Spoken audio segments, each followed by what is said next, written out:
Hey guys, welcome back. Online dating scams and romance scams are becoming more common than ever. And today we're sharing a real story that shows exactly how these dating scams happen. If you watched my last episode on romance scams and dating over 50, you know how dangerous these situations truly can be. But today we're taking it one step further. I'm sitting down with someone who experienced this firsthand. Sue lost over 500,000 in a relationship scam. And what you're about to hear could protect you or someone you love from going through the same exact thing. First, Sue, I want to thank you for being here. I just want to say thank you because I know how hard this can be. And I want to thank you for your willingness to share this story. I know it's not easy. So let me start from the beginning. How did you meet this individual? Well, I had been married for a long time, and when my husband had passed, he left me a letter saying he didn't want me to be alone. So when I was ready, I decided that I was going to try to date. And with this day and age, I know online dating was a thing. So you met him through a dating app. And what dating app was that? It was Tinder. I So, didn't know much about which apps were good, so well, you picked a doozy. Yes, you did. I obviously did. So, what was your first impression of this individual? He seemed like a nice guy. He was a good-looking guy, had similar interests, very personable, well-educated. I thought he was okay. I thought he was interesting, but, I wasn't invested at that point. Let's put it that way. And if I can ask, did he approach you or did you like him first? Do you remember? I honestly don't remember. Okay. And it looks like his profile very much matched your profile as far as you being a professional. He was a professional.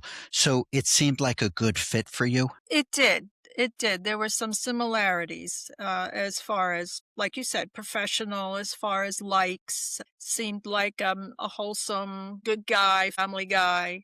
So yeah, that's kind of what I was looking for. So you're conversing with this person online. And if I can ask you, how long did it take until, at least in your mind, this felt like it was something real for you? Well, an unusual event happened that kind of sparked the situation for me. I had found out some very sad and hurtful things about my husband after he had passed. And I was very, very, very upset for a couple days. And this gentleman reached out to me and I said I didn't want to talk and asked why. And I said because I wasn't in the mood because I was very much hurt. He kept pushing the situation and said, look, he said, you shouldn't be alone right now. Let's FaceTime. And did he FaceTime with you? He did. He did. He FaceTimed with me and he told me, look, even though I didn't want to because I told him I looked terrible. I had puffy eyes after crying all day. And, he said, look, I don't want you to be alone. I'll just be here with you. If you want to talk, we'll talk. If not, that's okay. So I didn't Okay, hang so very long. so this was an actual human you were talking to. It wasn't AI, it wasn't robotics, there wasn't a connection glitch. You actually conversed with this person via Yep. FaceTime? Yep. Okay. And how long did that conversation last? Less than 5 minutes because I wasn't up to speaking with him. After the fact, after I kinda calmed down and started thinking about it, I thought, that was very kind of him. He's a kind person. He cared enough that he just wanted to be there with me at a difficult time. So that leads into my next question. Was that the start of you gaining or earning trust, this individual earning trust with you? It was. It was. Wow. Okay. And what kind of things was he saying to you? Well, he would be very supportive. How are you feeling today? Over time, he entwined himself in my life as far as knowing my family, my interests. They seem to be similar to his. Very supportive, very caring, very loving. And over time, it grew with sayings and endearments and songs. So were you still conversing via FaceTime with him or were you texting or still using the dating app? I was still using the dating app for about, I guess, a month or so, and then he asked me to switch over to Signal, which is an encrypted application. Now, isn't Signal an encrypted app that the government actually uses? It is. Yeah. Did he represent himself as working for the government? No, no, he did not. He had mentioned that he was an engineer and he did Okay. contract work. All right. So you're conversing with him, and when you did FaceTime with him, did he appear to be a foreigner? Was he American in appearance? Interesting you ask, because when I look back, he had a hat on that was very far down on his forehead. He spoke like an American, but I didn't really get a good glimpse of his face. The only way I knew what he looked like was by pictures that he had sent and pictures online. And looking back now, do you feel that FaceTime was completely staged? I do. Okay, so he was protecting his identity. So it was probably a protocol that this organization had come up with that I would say if they had 10 operators that were hustling people at one time, they all followed that protocol. I would agree looking back, yes. So looking back, what made you feel emotionally connected to this person? Just how much they cared and how he intertwined my himself with my life, and he would ask my advice about things, and we just felt connected. And what type of work did this gentleman do? He was an engineer that graduated supposedly from Columbia University in New York, and he did Okay. contract work. Okay. And where was he working currently? Was it close by where you were hoping to meet him face to face, or was it far?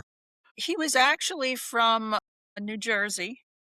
Okay. And he had called me when I was on vacation, because I had gone on vacation, and told me that he had gotten the contract for several months and that it would be difficult to see me because we were planning on getting together physically. Okay. But the contract was in the Gulf of America on an oil rig. Okay. So he was a petroleum engineer. Correct. Wow. Okay. So as you reflect on this whole situation, so were there any moments where something felt off? Maybe it didn't register at this time, but now a light bulb goes off and you say to yourself, geez, I should have seen this. After the fact, yes, there were periodically situations that a red flag would go up, but there was just something about my nature in trusting people. I thought, oh, I'm just imagining it. And you had this one video conference. Were there other times where you requested to do video calls or meet in person? And how did the individual handle that? He couldn't do video calls by the time he got onto the oil rig, and it was mostly just texts. He couldn't phone call me.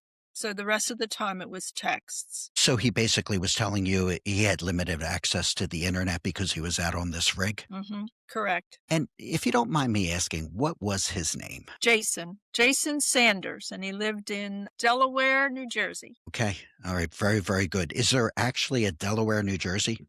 There really is. I didn't think Okay. so, but there is. And there's also a Jason Sanders in Delaware, New Jersey. Have you had contact with the actual Jason Sanders? I have not. I did a lot of research after I found out it was a fraud, as far as home records, deeds, businesses that he said he ran. Okay. And apparently, the Jason Sanders is in Colombia. He's not in the United States. So I don't know, if it Who's was him who? or, yeah. But very good American name, I have to say that. Well, first off, never date a guy from Jersey. I'm just kidding to our viewers from Jersey. I'm just kidding. Okay, so let me ask you, when did money first come into the conversation? He had been out on the rig for a while.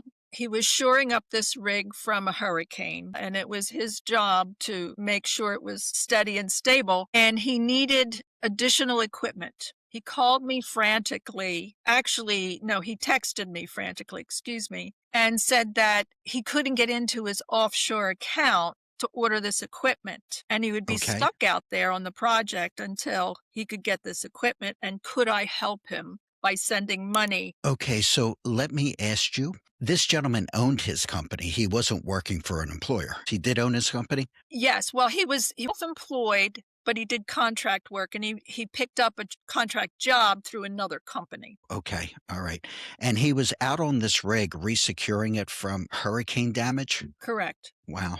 And At this moment, did you feel like you were helping someone that you cared about? I was. Many, many years, I'm a person that always helps somebody in need, even at times when I don't have it. It's just me. And of course, there was an attachment, an emotional attachment by then. And I wanted to help. He was very frantic. He told me his offline or yeah, his offshore account was locked up. He had tried to get into it several times and it locked him out. He even showed me the errors. He showed $4 million in his bank account. He promised me if I could help him, he would pay it right back. So he created some convincing evidence that wouldn't make you second guess that you're truly Correct. helping a friend here.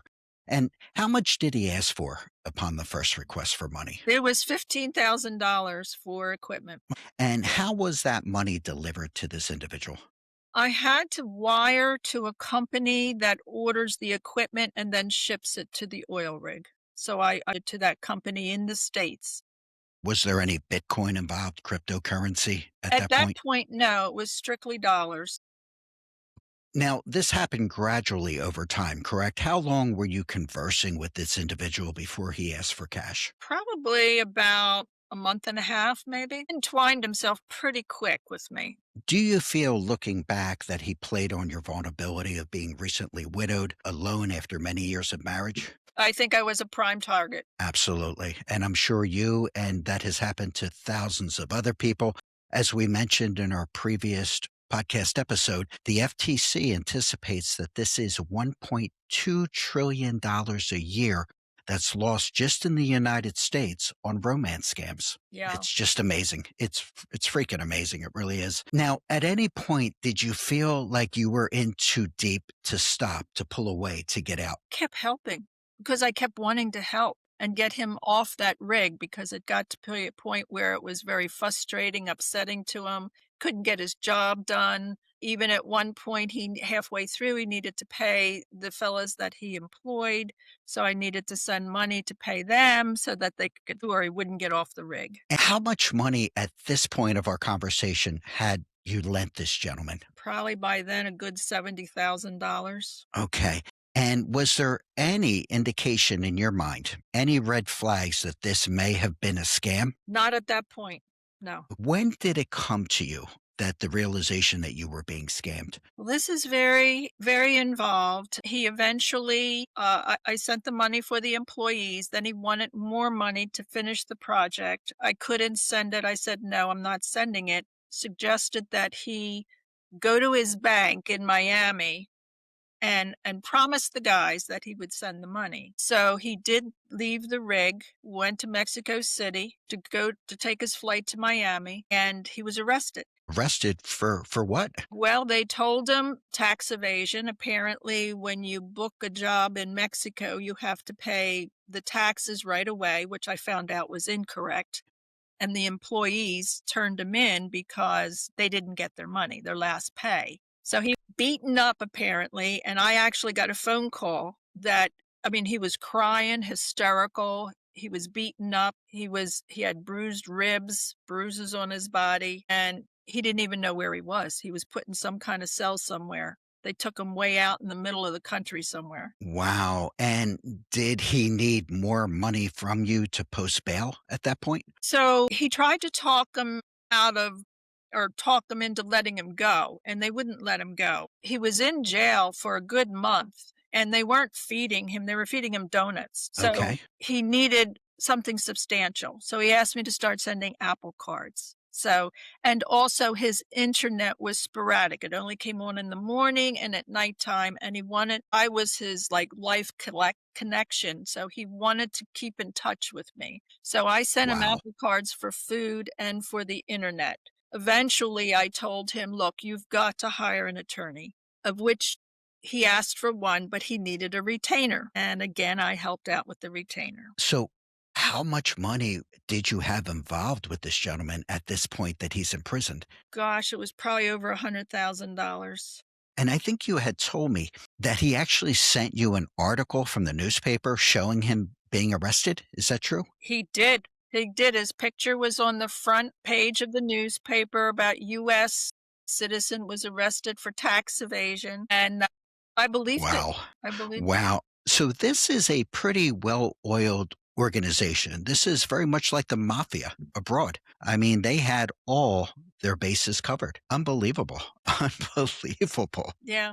It was one point he wasn't even sure whether it was the cartel or not because the employees that he had hired were Mexican. So he didn't know Okay. if it was the police or whether it was cartel getting back. So at this point in time, did you come to the realization that you were being scammed, or does the story continue? The story continues. Okay. All right. So what happens next? Well, after the attorney working with him and the officials there, they eventually agreed to release him. However, he had to pay a release fee. He also needed money for to finish off paying the attorney, flight back to Miami. So So I he came hit to you the for rescue. everything. So I came to the rescue.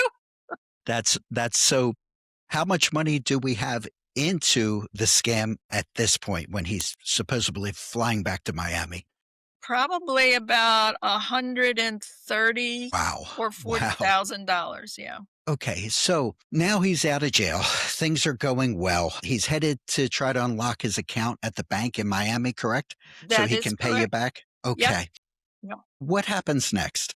Well, his mother lived in Miami and she had been sick, so I suggested while he was working things out with the bank, make sure he visits his mother. And it took the bank a good 3, 4 weeks. But in the meantime, his mother, he called me again, actually physically called me upset, saying when he visited his mother, she had trouble talking. And I said, "It Okay. sounds like she had a stroke. You better get her to the hospital." Sure enough, she did. She had a stroke, ended up in the hospital for a week. Well, while she was in the hospital, he needed food, he needed gas to use her car to go back and forth to check on her. So again, I sent Apple cards. So I have to say, Sue, I want to back up. You said something, this gentleman's flying to Miami, and you're such a concerned individual that you say to him, make sure you visit your mother because she's not feeling well. And that says a lot for your character. And I just want to commend you Thank on you. that. It really does. And I can see your kind heart throughout this story. So I can imagine how devastating this truly is for you. So let's fast forward a little bit. When did you realize that this was a scam? When I told him I couldn't give him any more money, and I suggested that he reach out to his ex, who he had been married to for 20 years, and try to see if she could help him out. And you go His ahead, ex Sue. I'm sorry. That's right. His ex was in Naples. He was in Miami. So while driving to Naples to talk to her, he has this heart attack along the way. And I get a This call. poor guy, everything happens to him. The cardiologist calls me on his phone, and I'm like, wait a minute. Well, when does a cardiologist, first of all, I'm not even family. Oh, And he even sent me a picture of him in the ICU. And it looked like him. unbelievable. Unbelievable. So the cardiologist gets on his phone and calls you and says what? He says, I hate to be the bearer of bad news, but Mr. Jason had a severe heart attack on the way to Naples. Good Samaritans had saw him swerving on the road, called the ambulance, and we are trying to revive him right now. I can't hang. My team's working on him. I will call you back. Brilliant. Just absolutely brilliant. So, did you have to wire additional money to the hospital to cover his bills? No, I didn't even ask at that point. For you. Okay, so what was the breaking point when you said to him, "Look, I can't give any more money"? Had he cleaned out your account?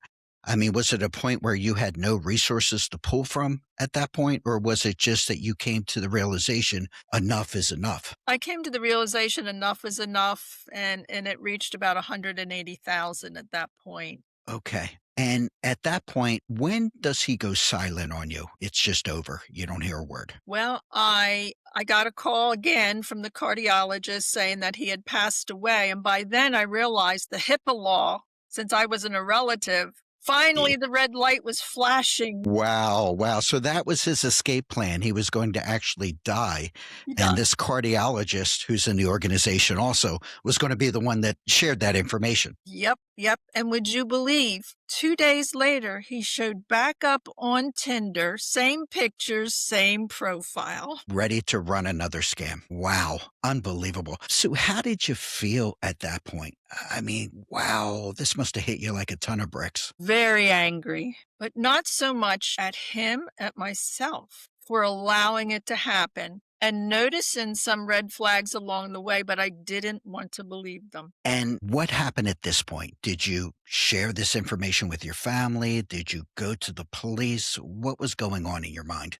At that point, I was so ashamed. I always felt as though I was an intelligent woman.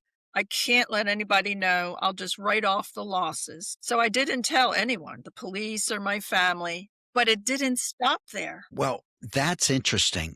And I know with a lot of people, only 1 out of 4 of these romance scams are ever truly reported to the FBI. I think people are too ashamed, they're too embarrassed. And again, that's why I want to thank you for taking time to come on today. I know this is difficult for you. I really do. But you said something interesting a minute ago that it didn't stop there. What happened next? I actually became a victim again. Of the same scam or a different scam? It it was different, I thought. I was notified. I had joined a support group online, and I was notified via text by a gentleman saying, "Are you Sue that have been scammed?" Because I was scammed out of $200,000. And I know of a friend that knows an IT specialist with the FBI IC3 team that helps people recover their funds. Okay. And do you think did you meet this gentleman through this support group? Is that where you felt like he got your information from or how did that come about? I'm a little confused. Originally, I thought he was from the support group, but he wasn't. Apparently, he got my name from the IT tech guy who had apparently said that he was in the scammers' accounts and saw my name and information along with 5 others. And he wanted 5 to other know people. 5 other people. Yeah, I was the 6th. And he asked, I thought it would be a good idea to put together a support group offline, like on another WhatsApp application or, group, and see if anybody would want to work with them. Well, I was very suspicious. I said, no, I don't want anything to do with it. I think it's a scam. Gradually, all 5 got their money back, supposedly. I Okay. was the So 6th. were you interacting with these 5?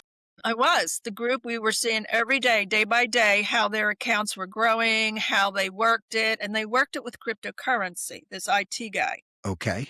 And by the time everybody got their money back, I thought, well, I had nothing to lose, I'll give it a shot. I'll give it a try. So I sent him my information. And you sent him information and then what happened? Did he ask for money? He needed $5,000 to invest in cryptocurrency so that he could start building it up utilizing the scammers' accounts. And he needed to do it slowly so that there were no red flags. So every so often he would ask for more money. Okay. So what he was doing is he was creating was it a trading platform, a Bitcoin platform for you? It was And this Okay, and this would allow him to look into the scammer's account, but not in a suspicious way because it would be an account in which he would slowly be moving the money that you lost into this Bitcoin account that you started for 5,000. correct. And the other 5 people have all gotten their money back at this point. So they said, yeah. Okay. And did you FaceTime with these 5 other individuals? Did you text? How did you communicate with these folks? It was all text, and I had their phone numbers and all. It was all text. Okay, very good. All right. So, I mean, I can understand these 5 people were made whole. So you're thinking, all right, now it's my turn to be made whole. So what happened next? Gradually, it built up to the 180,000, and I could see it growing in the account, my Okay. account, and it came time for me to withdraw. Okay. Cryptocurrency has a very large address for an account. It could be 20 characters long. I sent them my address and asked them to please withdraw it to my account. Well, it didn't show up. After a couple days, I inquired customer service and they said they sent it out. When I double checked the cryptocurrency account number, there was an extra letter at the end and they sent the money supposedly to someone else and not my account. So the last last letter was different from what it should have been. Correct. Wow. And was this money that you had given this IT person to do his work that you were getting back? Or was this money that was coming from the scammer's account back to you? In other words, did you invest more money at this point? I did invest more money to get back my 180. Okay. And how much was invested at this point when you had the account number problem? Wow. By then, it's hard to say, probably a good maybe $250,000. Wow. Wow. So obviously they sent your money, your 180,000 that you gave this IT professional to another account. What happens next? What had happened was, in order to investigate where it went, I had to send a deposit, which was 20% of the current balance, and they promised I would get that money back. So I had to find 20% of that balance, Wow. which was Wow. difficult because I was running out of money. Where did that money get sent? To the cryptocurrency company that was investigating Okay. where it was sent. The lost Not the funds. IT guy. The IT guy showed me what to do to get it to them. So, did you have access to this Bitcoin account? Were you able to log in every day and see what Mhm, was going on? mhm. I could. Wow. Wow. So, this was all a front. This wasn't actually a Bitcoin account. They mimicked everything? They mimicked a very well-known company that has great credentials, and I even checked the company before I started working, so I felt comfortable. Yeah. All right. So, you've got me hanging off a cliff here. So, what happens next? Well, I had to find the money. I sold all my stocks, withdrew from my IRA, which entails taxes, Of course. and I had to take out some loans. And so I sent at that point I had to send them $59,000 to investigate. Okay. So let me fast forward. When did you come to the realization that this was a second scam? It was actually the first scam initiating the second scam in through the back door. And how much were you into it at that point when you realized, oh my gosh, I'm being scammed again? It was about $500,000 Whew. because Wow. yeah, I went through a couple more deposits because of problems, so to speak, that had to be taken care of that they guaranteed I'd get my money back. Okay. Very, very good. And did they put any of this in writing? Not that it would matter. Were they sending you any type of contracts to sign or promissory notes, anything like that? No, Nothing at all. no. Okay. All right. So when was the day that the scam was finally over, everything goes silent, and the realization sets in? The last deposit I couldn't come up with enough money, and the IT guy said, "Give me a couple days, maybe I can raise the money for you." So I'm thinking, "Okay, this is a good guy, right?" He came up with $20,000, but it still wasn't enough, Okay. So he put up his own money at this point, or supposedly. what you thought was his own money. Okay. Supposedly.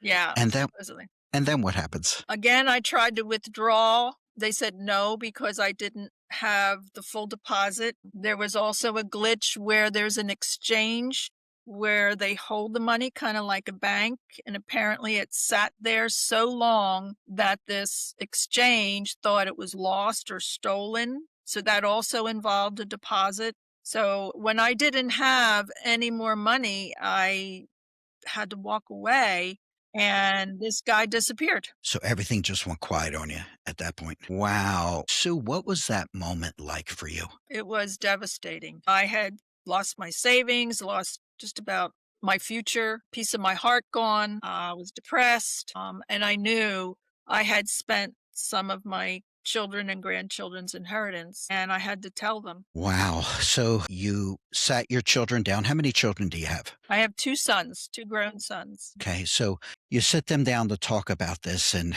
what happens? Well, I asked him not to say anything or ask any questions and let me tell them everything that happened that I'm aware of. At the end, Okay. my oldest son just went ballistic. A lot of yelling, a lot of screaming. My youngest son is more quiet person. His ears were so red I could tell his blood pressure was going through the roof. It would have gone ballistic if it was my mother. So I can imagine your boys were quite upset.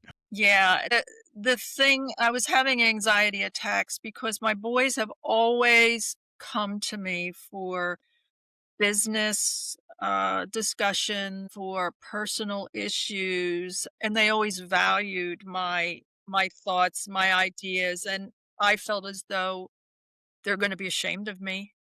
I disappointed them. It was very give me a minute. It was very difficult. It was the most difficult thing I ever did. Can't even imagine. And what did your boys say to you? After they calmed down, when it came time for them to leave, they both came up to me and put their arms around me and said, "Mom, you're not in this alone. It's the 3 of us. We'll figure it out, and we'll figure out the future together." Wow, that's amazing. And that is a reflection on you and your late husband's good parenting skills there. So I guess it came back to reward you at this point. So, what has this done to you as an individual? Oh, well, there's a trust factor that it has impacted. I have always been a good person, a very giving person, and I've learned that maybe I need to give to myself a little more I would agree for sure. and take care of myself a little more. Okay. And are you, I guess there's not a day that doesn't go by that you don't think about this. Man, it's a trauma, and it's like having PTSD. Every once in a while, it rears its ugly head, and you just need to be held and told it's gonna be okay. I can't imagine, Sue. And I think you're a remarkable woman where, and we mentioned this in our last episode, most people will stick their head in the sand and not talk about this at all out of embarrassment and shame. But you've done just the opposite. Tell our viewers what you're currently doing. Well, after talking to the banks and the police, I found out that there's very little support groups or recovery groups, whether it comes from mentally or financially or so I started working with a national organization called Fight Cybercrime. And I also am working with local mental health organization. And I have gone to the senior center and they're going to allow me to start support groups and bring in speakers that specialize. It's important to me that if just one person that I influence that is not a victim, it's worth all the tears that I've shed. I bet, I bet. And I give you such credit because when you go to these community centers, these senior centers, these business luncheons to speak about what's happened to you, you're reliving it every day. Yeah, it's hard. But I hope talking about it is a form of therapy for you because I have a feeling you're the type of person that if it can save one person the hardship that you went through, it's worth all your effort. Is that correct? Absolutely. I feel very strongly that way. I mean, all it takes is just one person that's saved from this, and it'll be what I went through. And with all the experience that you have and all the reflection that you've had at this point, Mhm. what are the biggest warning signs people should look for? Oh, somebody never give anybody money that you don't know. Somebody that works into your life very quickly and becomes emotionally attached, love bombing as they call it. Big term. Exactly. Yeah. So when it seems too good to be true, be cautious. Is that Yeah. what you would say? Yeah, and Okay. trust your intuition. Trust your intuition. And I want to say this to all our viewers that are out there. Vulnerability is going to be a weakness we will all have as humans. No person that is courting you, that is trying to impress you, is going to ask you for money. It just doesn't happen that way. So your first red flag is when they start asking you for favors, start asking you for money. Would Right. you agree with that? Absolutely. The good people and those that wanna help are the ones that get caught in this. It's so true. And I want to say to our viewers, Sue has been so great in her research and her due diligence that she has given me just a myriad of support information for victims of romance scams and dating scams. I'm going to put all the links down below in the description. Take advantage of that. This is an individual that has suffered some hardship, but has taken it and channeled that energy somewhere that offers hope to people that are suffering through the same hardship that she went through. So I think everyone, what you just heard is not rare. This is happening every single day. And the people it happens to are good people. They're trusting people, people looking for real relationships like Sue. So if you could take one thing from this episode and it can save you the hardship that Sue was so gracious to share with us today, let it be this. If something feels off, slow it down. Would you agree, Sue? Absolutely. And if someone you've never met asked you for money, Sue, what would you say? No. Big no. I would say it's not love, okay? It's a scam. Would you agree with me? Absolutely. Absolutely. Lesson. Tough, tough lesson. Sue, you are a remarkable lady, and I just want to Thank thank you you. for having the courage to come online today and really share the information with us. So, I'm going to also put Sue's contact information down below if you'd like to converse with her. No scammers, please. But please use the links in our description. And again, thank you for tuning in today. Thank you for subscribing to our channel. Remember, guys, we are not just dating, we are dating to win. And I will see you on the next episode. Thank you,